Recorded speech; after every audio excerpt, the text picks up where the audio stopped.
Welcome to another episode of the Rocker Dog Podcast, the only podcast I know of that talks to musicians about their canine companions. I'm your host, Tim Dill, along with my co-conspirator, Charlie the Gold Doodle, and today we welcome to the show Glen Phillips of Toad the Wet Sprocket, who just released his latest solo album in November called There Is So Much Here, and this is his complex rocker dog.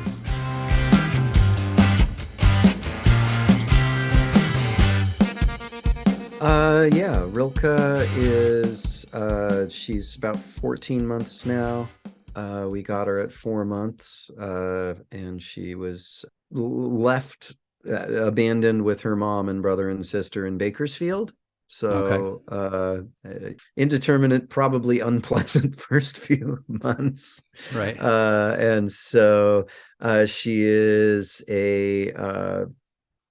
probably a McNab, which is like a short-haired Northern California version of a Border Collie, combined with German short-haired pointer. She's like a various working dogs. Maybe like she's not a sniffer. She's more of a cattle dog, but she's like a cattle dog buffet. Of some kind. So she's got a short white coat with spots, brown spots and pink skin beneath, but not showing through the fur, and a little McNab, kind of a split brown mask with a white band going down the middle. So, okay, I got to look that up. I'm not familiar with the McNab sort of dog. McNab. It was this guy. He was, I believe, a Scottish rancher living in Northern California, and he loved Border Collies, but he wanted to make a dog that was slightly more companion than a Border Collie, and also had a coat that worked well for the Northern California brush. So the Border Collie coat isn't great for all the barbs, that show up. You'd constantly have to brush them out. So he kind of tried to take his favorite traits and get them down. They say McNab, but I think it's more about the mask than anything else. That brown face with the kind of white line down it.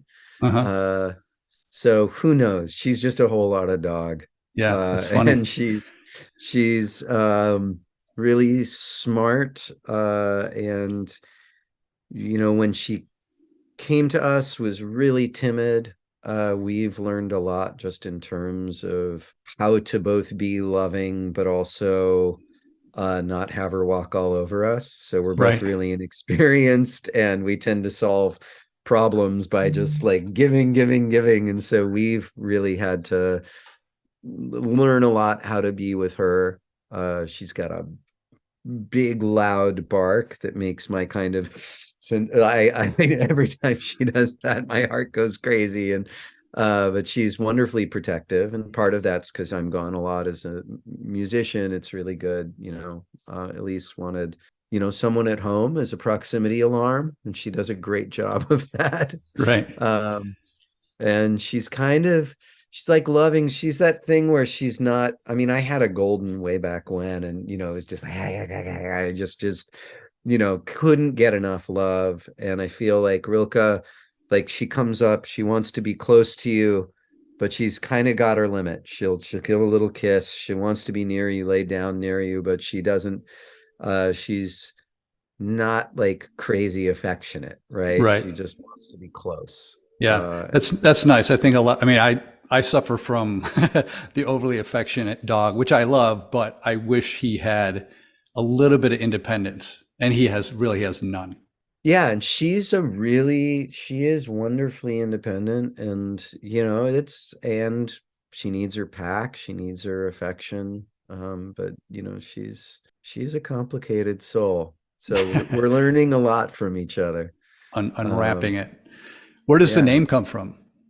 Rilke is after Rainer Maria Rilke, who's a German poet, wrote Letters to a Young Poet, Sonnets to Orpheus. There is a really beautiful poet, but probably best known for Letters to a Young Poet, which is a work of prose, not poetry. But my fiance is an English teacher and just a deep lover of poetry, and Rilke is her favorite poet. So perfect. We almost named her Betty White. We got her on the day that Betty White died, and she's got the white coat, and we were like, Betty White, like that would be fun. But the good thing with Rilke as well is, well, the bad thing is that nobody can pronounce it. So everybody at the dog park goes, Rilke? Yeah. Rilke. How do you spell that? But it's not like having a Bella where like every dog at the park runs your way. Yeah. So there's no confusion, no name confusion at all. Right. Yeah. Just by the spelling of it, I was like, what? I thought it was like, I thought it'd be Rilke. Rilke? Yeah, Rilke. no, but it's Rilke. So what was the catalyst for bringing her into the family? I think a lot of it was, Elise and her son were really wanting a dog at the house, and wanting a lot of it, I think, was, for my absence, someone else to be close to, and also just to make us more of a family, and, Right. have someone to love and take care of together. She's been really wonderful. The place we live right now, and like I hope to God we can stay here because it's the most perfect dog neighborhood. I mean, in lieu of having like a huge yard and land, Right. we're on the Mesa in Santa Barbara, so we're near Ealing's Park, which is acres and acres of off leash athletic fields that during the day are open to dog owners. So incredible zoomies, all these hill trails, and right across the street from that is Douglas Preserve, which is this other set of, it's a cliffside bluff, and so it's miles of paths and eucalyptus trees and wilds, and just an amazing place for the dogs. And below those bluffs is Hendry's Beach, Arroyo Burro Beach, which is leash on to the left, leash off to the right. And so tides willing, we can get up in the morning. The winter tides have been high so far in the mornings, but when we can, we get to run on the beach with her 4 miles first thing in the morning, every morning, watch the sun come up over the ocean, and she gets crazy zoomies in. And as long as there aren't, she really, keeping her away from, there's a season where there's a lot of seals that wash up. Right. So apart from seal carcasses, it's a great environment for her. She just loves, it's beautiful just getting to run on the beach together every I morning. bet it sounds absolutely ideal for man and animal alike. Yeah, and she is a super active and very gentle soul, very much like Elise. And so, I mean, we take her out, at least twice a day. She often gets 8 miles in. I mean, she's got a ton of energy, and Right. It's been great. I mean, it's so much. I go to other towns, and like I've had friends come through and go like, this is your dog park? This is like, it's an incredibly lucky place to have so many off leash, like free roaming options. It's For phenomenal. sure. For sure. Yeah. It sounds like she gets along well with other dogs. She does. She is good with dogs. She's big, so she's 75 pounds already. How old did you say she was? At 75 14 pounds. months. Okay, 14. Okay. Yeah. So she is we've had a few training challenges. She has a very strong prey instinct. So she bolts off, and kind of getting her to, it's interesting. She has a real radar of who's safe, I mean, and who isn't. And it's, there are smaller dogs whose response to a bigger dog is to bark a lot and run around. And so we've had to be really good with early leave it, early, just early keeping her away, early recall, having her run past smaller dogs. And when we find owners of smaller dogs, it's like, oh no, she got a big cousin, she loves the big, like, then they play great. But Right. there's a circular kind of energy that can happen with someone who's smaller and yappier, and like where their fear aggression comes out with a bigger dog. And it's interesting to watch her with like Great Danes. She does a bit of the same thing. She's a little scared of them. And so, but she has a pretty great range. She's wonderful with dogs. And we've been working on we had a period, I would say 4 months, 5 months ago now, where there was more fear aggression kind of coming out with people. And we had to do some training around that and kind of change how we acted with her to tamp that down and make her feel safe. And like urban environments are still very overwhelming for her. And so Hmm. trying to remember to more we haven't been doing it regularly enough because it's so freeing in the dog park and she's Right. so good with the dogs, of more leash training, more urban training in areas where there's some people but not a ton, and really doing a lot of recall and praise on the leash when she's being overstimulated. So we need to ramp that up slowly to the point where she can sit at a cafe calmly and just be with us. But she's got Right. so much energy. And it's funny too, and she's a herder too. So she has those kind of Those lungy, instincts. curvy, snappy instincts. And so keeping that the appropriate amount for play, like really good, healthy play with dogs, and then the appropriate amount to not get her in trouble with people.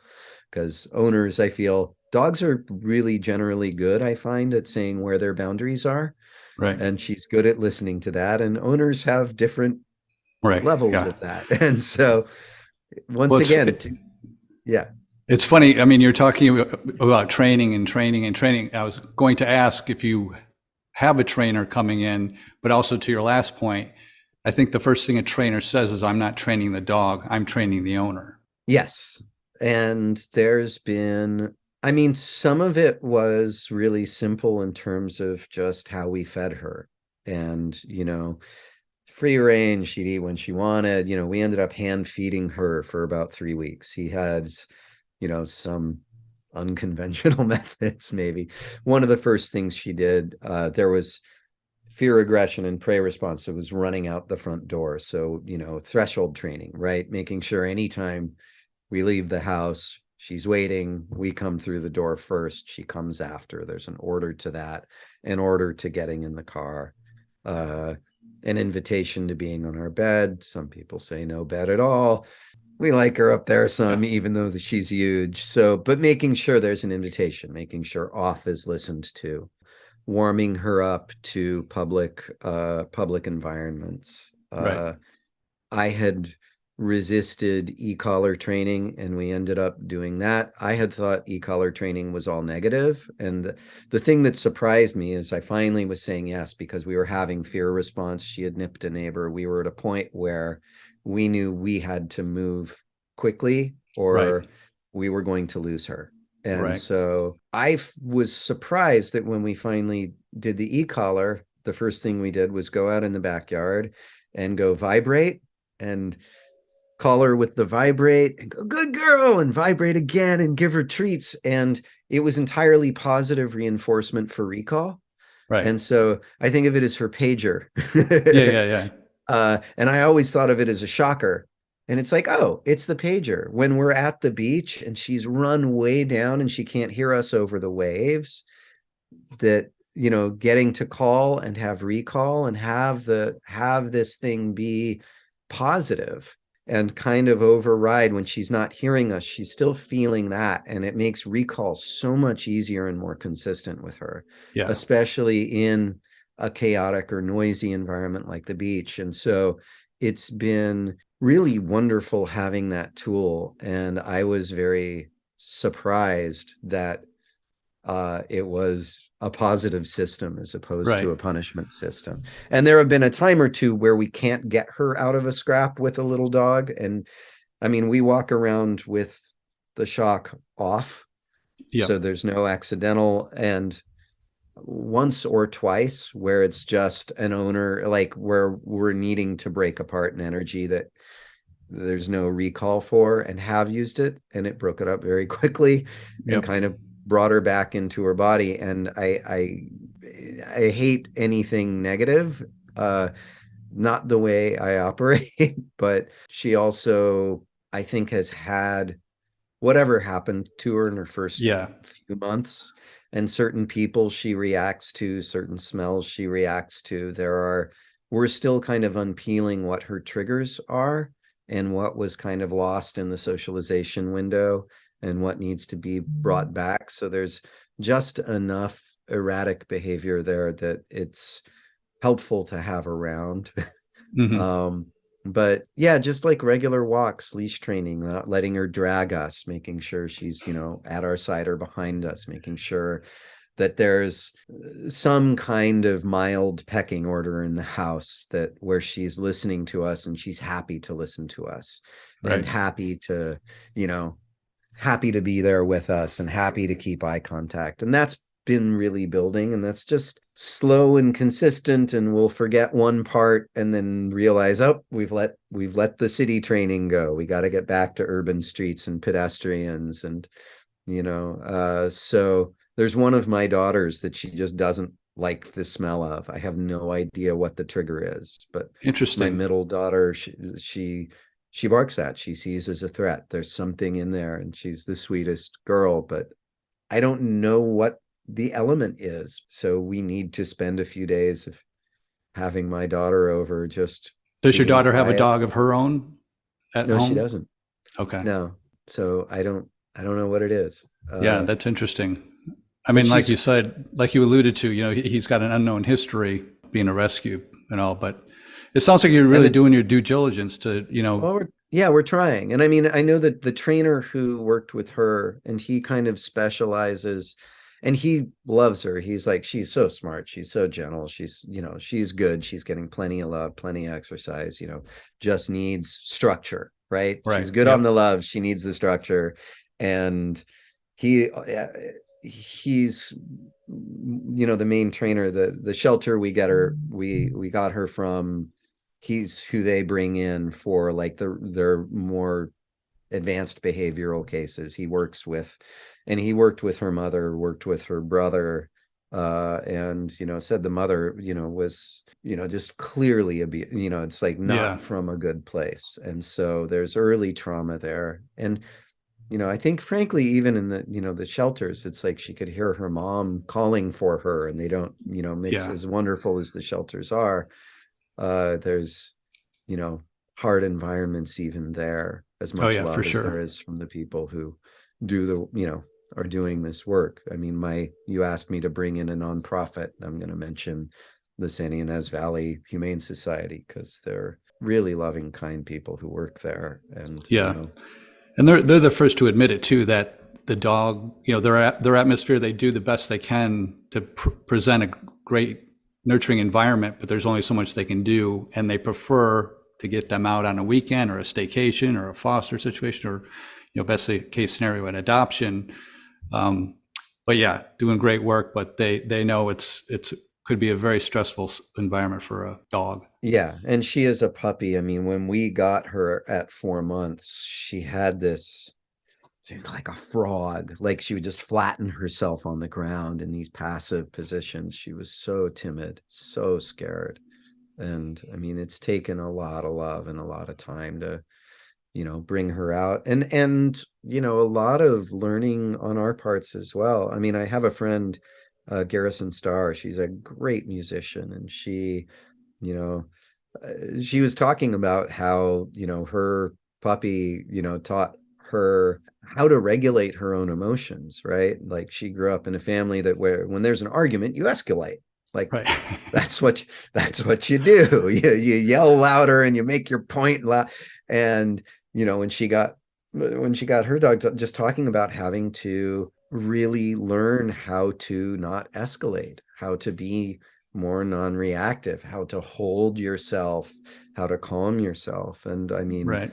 Rilke is so sensitive. I mean, I'm prone to depression, and I can tell when I'm depressed, like she feels it. She sees where I am. She doesn't like it. It's not like she's that lovey dog who just go, oh, you're sad, I'll love you. She's like, is everything okay? Is something gonna go wrong? Like, and it really calls on me to elevate my self-care, to prioritize it for her sake, Right. and learn how to, you know, not gloss over or hide my emotion, but to really pay attention to it in a productive way. Right. So Well, it's funny on that. I mean, I often bring up, the notion of a therapy dog or an emotional support dog. What kind of role, I know you're just explaining that, but do you see her as helpful in, I can't give her credit for drawing you out of a certain bout of depression, but does she, like you're alluding to, you've got responsibilities, her getting you out of the house under the sun, exercising, Yeah. is that how she's doing her part? Yeah, there is a part of that that is you have to be there for somebody else. And also dogs are very forgiving in so many ways. Oh So yeah, for sure. uh you know, but yeah, she creates a framework of responsibility, right? Things you got to do, going outdoors, really great for you, moving your body, really great for you, showing up for other people, really great for you. So yes, those are all very positive paths out of that. And having that reflection of like, I got to calm myself. There's a reason to not let this spiral, Hmm. more than me. So Right. It's funny, and I was listening and reading about your new album, which is I've been a huge fan of yours and Toad, and I know this album's tone. It's noted that it's a lot different. It's a lot more optimistic. There's themes mhm. of gratitude and staying present, and enjoying the simple things in life. So I'm wondering again to pull the dog into it. Are you becoming more cognizant to the joy of petting a dog and just sitting and listening to music or whatever it may be, whatever your interactions may be with her? Is it, I know you're a deep thinker and, the way you write lyrics and all, do you take note of how this dog can be enjoyed? Yes. I mean, there's a combination in it because there's been a lot of challenge and frankly a lot more challenge than we thought there would be, Hmm. and so there is a bit of deferred ease, knowing that in a few years as she mellows out, you know. If the keyword being if. If no, I think she does, and she's not a jumper, she's not a runaway. She likes her place to feel safe and mellow, and that her energy, she'll always have a lot, but we'll Hmm. always have room for that. I think there is a lot in that. It can be coming back home. I think there's when I'm gone for a few weeks, that reentry period, and her, it's not like my golden retriever who just like was like, "You're back." She's like, okay. She really is a little more like, "Where you been? What's happening here?" Like, happy to see you, really, like really happy, but what's going on here? So all that said, yes, I feel like there are just those quiet moments, those simple interaction. I mean, there's something about being with a dog that's it's not the same as being with a baby, but that where there is a nonverbal, content-free kind of attention, Hmm. and as a path to mindfulness, which involves, just being, right? Hmm. Um, that element of simply being present with someone else and not having to add any meaning, not having to add words or narration or anything, but just being, Right. and having that be enough. I mean, I think that daily process, like dogs are really good for mindfulness. Right. Uh, and as a spectacularly distracted person, it's sometimes difficult for me, but also very important for me. And so, Now it's funny. Again, as I said, I've been a fan of yours, and I kind of know how busy your life is, and you do these long tours with Toad, and then you get off the road and then jump on the road as a solo artist. So I was happy to have you on this show, but my first question to your publicist was like, "Is he a dog guy? Like, I don't think he has the time to be a dog guy." And I yeah. and I don't, and I want to ask you that. Do you feel you're a dog guy, given your past? You mentioned your golden retriever I'm growing gonna say up, no. I'm right? I am I would not have a dog on my own because of my Mhm. lifestyle. I would never have a dog on my own. Right. I it wouldn't be fair to it. And so in partnership with a family, as a companion. And once again, there's so much of, companionship and relationship. Some of it is doing, some of it is being. Like, how do you know you're in love with somebody? Is because you're okay to sit on a couch with them not doing anything. Right.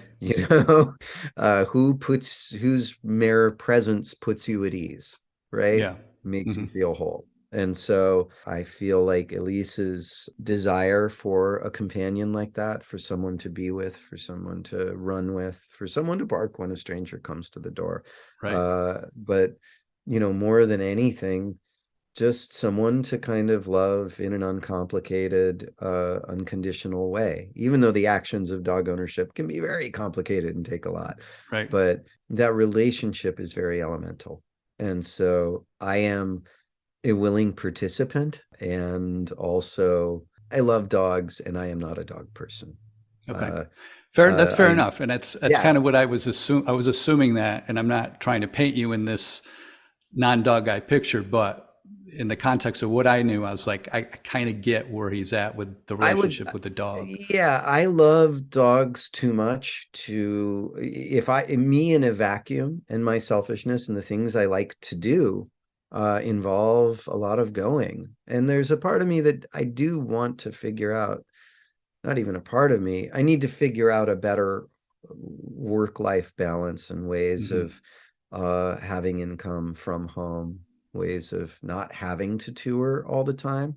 Yeah. And especially since there's two careers, maybe eventually solo has to go by the wayside or be done in a way that's less intensive, just so there's more room for home. Right. But even being gone, with Toad, we go away for 8 weeks at a time. Like, I can't have a dog, but certainly Elise can, and I'm happy to be part of that family. And so, it was the same with the Golden.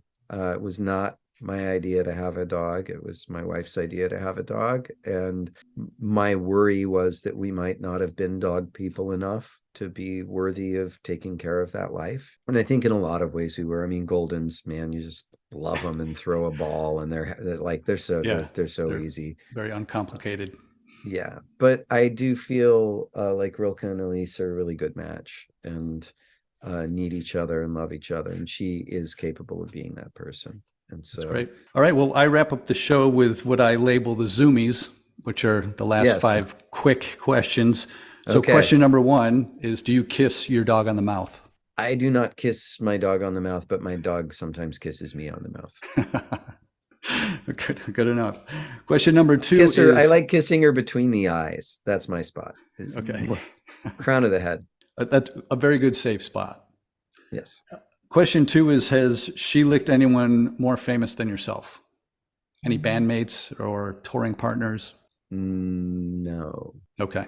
No. Always like to get a name drop in there, but this question's been failing in the episodes so far. But famous kisses. Okay. Question 3: if she were to join the music biz, would she be a fan, a critic, a groupie, or a roadie? Or anything else? She's a critic. I mean, no, this is the worst thing to say. I mean, like, it would be a really healthy outlet for fear aggression. Poke holes in other people. Yeah. Yeah. Okay. Sorry, that's a terrible thing to say. No, not at all. Not at all. But she's also a lover, but she's thoughtful. She's intelligent. She's nuanced. So yeah. She's a very complex dog out of all my episodes so far, which is not a negative. No, she is. She is not vanilla easy. There's a lot in there, and she's got a big soul, and she's really smart and really sensitive, and yeah. All right. Question 5: as the voice behind your band and your solo career, do you use a dog voice when speaking to her? Are you higher pitched? Are you a head voice? Are you a baby voice? I have a very real good girl, enthusiastic. I have a good girl voice. Right. I have my enthusiastic voice. I have my sharp voice, which I try not to bring out, but it's the sharp, whatever is slightly authoritarian, the alpha male voice. Trying not to be angry not trying Right. not to be shouty, but trying to be firm and loud, which is still a work in progress. And then there's the derpy voice, which is when because she has this Marmaduke run. She still has this crazy, like puppy giant, her legs are too long. She doesn't know what to do with them. Like when she's derpy. That's Yeah. the best. The best. Yeah. And finally, is there a charity you'd like to call out? You mentioned it earlier. Can you reiterate it again? Yeah, I would say the San Ynez Valley Humane Society, wonderful shelter, great people there. And wait, I think it's syvhumane.org Okay. is their I'll website. confirm and But yeah, wrap it up. But yeah, San Ynez Humane Society, they're great. They fight in the good fight, and they place a lot of dogs and good folks. So now, when you went to get her, were you going there? Let's see what they've got. Let's walk the stalls and see who kind of speaks to us. We were going for her or her brother. Like there was a certain. It's interesting. We've been looking for months. I think we got her. It was December 31st of last year, and Elise had been looking since October, just kind of browsing, seeing who's out there, whatever. And there was a certain like that she had some feel, and there we were. And was there a chemistry when you guys first? No. Okay. She was terrified. She was terrified and willing. But she was a really scared girl, and she'd been through a lot. So someone you'd want to rescue. You had that sympathy, I would think. Yeah, and I think a combination of being like, we could tell the intelligence, the presence, but also clearly had been through some stuff. And right. Okay. Was going to need some love. Yeah. And I think Elise was willing. She is also that person who is going like, I am the one who can do that for you. Yeah. So that's great. It's funny because I've had past guests that have gone to shelters, seeing the dog, seeing it online or whatever, going to the shelter and then getting there and not really having the rapport or the chemistry, and they end up with another dog altogether. So it's interesting. It's the first time I've heard someone actually going to the shelter for the dog and closing the deal, for lack of a better description. Yeah, I don't know what it was. And then, I think we didn't realize what we were in for. A rescue puppy is a lot. Yeah. Especially if you're not previously well equipped and understanding what it takes, because it takes so much attention and energy. It's really overwhelming. And she's made so much progress and is such a good companion. And so, yeah, it's not easy. She's not easy, but that's okay. Things that matter often aren't. Yes, exactly. Yeah. Well, you got to put more pictures up on Instagram. It's funny because you put your last post, you did say, am I turning into the guy who posts nothing but his dog? But that was 7 months ago and like 40 posts ago. And then I stopped. I decided not to be that guy for a bit. Then I was on tour for 6 months.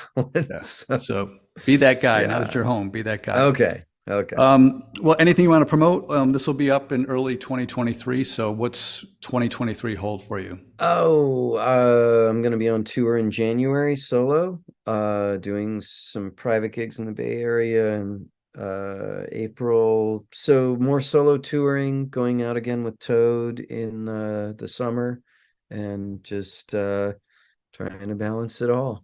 So, fantastic. Yeah. Fantastic. All right. Well, Glenn, it's been my pleasure talking to you. Like I said, I've been a big fan for a long, long time. Oh, thank you. I appreciate you coming on to talk dogs. My pleasure. I'll talk to you soon. All right. Take care. Right, thanks. Bye. Thank you. All right. Thank you, Glen Phillips of Toad the Wet Sprocket. Did I mention I was a big fan? I think I did. Actually, I think I did about 3 or 4 times, but I'm a big fan. Anyways, Glen did his homework and put the spotlight on the San Ynez Valley Humane Society, whose mission is to serve their community by providing and promoting humane, compassionate, and conscientious care of companion animals and preventing their overpopulation, and to further the prevention of cruelty to animals. Whew, that's a mouthful. To find out more about adoptions, low-cost vaccines, spays, neuters, and more, go to syvhumane.org, just as Glen spelled out. Thank you so much for giving us your attention. If you like what you're hearing, let us know. You can reach out to us on Instagram at Rocker Dog Podcast. Please join us again next week for another brand new episode featuring an artist whose rescue dog became somewhat of a celebrity after the good people in the city of brotherly love learned of his story. So tune in to hear it for yourself. All right, I got to give my producer a big kiss on the mouth. So long, everyone.